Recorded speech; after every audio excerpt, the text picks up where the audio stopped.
Salam Bapak Ibu semua yang terkasih. Hari ini hari Minggu tanggal 8 Juni 2025. Kembali Mansur menjumpai Bapak Ibu semuanya. Renungan kita hari ini berjudul Banteng Perunggu. Firman Tuhan kami ambil dari Injil Matius pasal yang ke-7 ayat yang ke-12. Demikian bunyi firman Tuhan.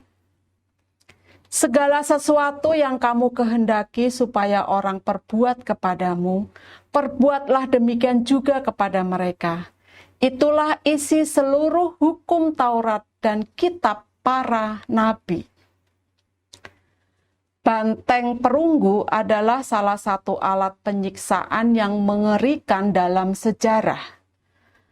Alat ini diyakini diciptakan oleh seorang pengrajin logam Yunani kuno bernama Perilaus. Perilaus menciptakan alat ini dengan rasa bangga dan harapan untuk membuat sang raja Palaris terkesan terhadapnya. Alat ini merupakan patung berbentuk banteng yang terbuat dari logam perunggu. Ada pintu yang bisa dibuka di bagian tubuhnya, dan di dalamnya terdapat rongga yang cukup besar untuk menampung seorang manusia yang akan menjadi korban eksekusi.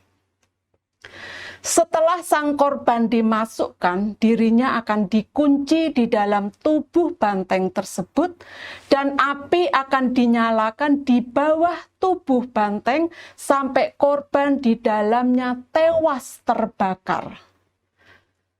Hal lain yang juga mengerikan dari alat yang keji ini adalah pada bagian mulut banteng yang didesain sedemikian rupa sehingga suara korban yang sedang berteriak di dalam tubuh banteng akan berubah dan terdengar seperti lenguhan seekor banteng sungguhan. Menurut legenda, Perilaus sendiri menjadi korban pertama banteng perunggu yang diciptakannya.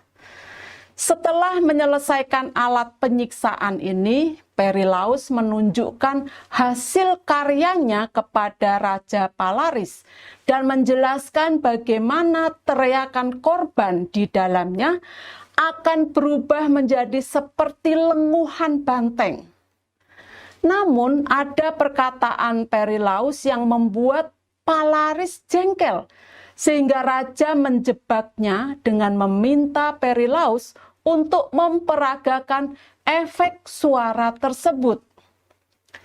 Ketika Perilaus masuk ke dalam tubuh banteng untuk memperagakan efek suaranya, sang raja segera menutup pintu dan mengunci Perilaus di dalamnya.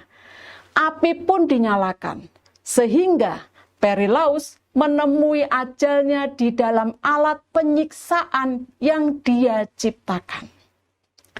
Melalui kisah ini kita belajar satu hal yang sangat penting, yaitu untuk berhati-hati di dalam melakukan sesuatu. Jangan sampai kita ceroboh dalam bertindak dan memutuskan untuk melakukan suatu hal tanpa memikirkan konsekuensi dan akibat dari tindakan tersebut.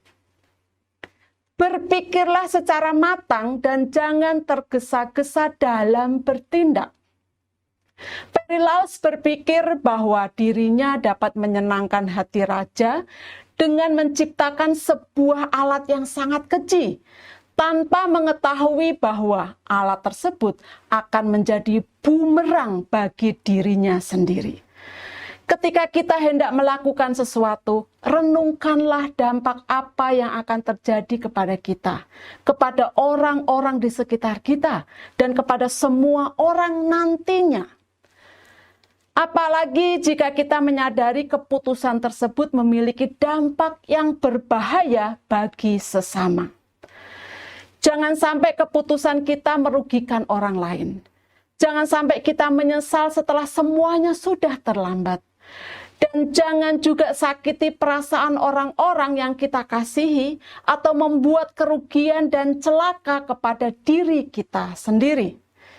Jangan pernah tergesa-gesa dan terbawa perasaan saat itu.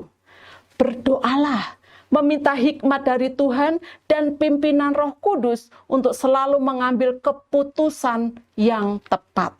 Kata-kata bijak, sesungguhnya apa yang kita lakukan akan berdampak pertama-tama terhadap diri kita sendiri. Bapak Ibu, mari kita berdoa.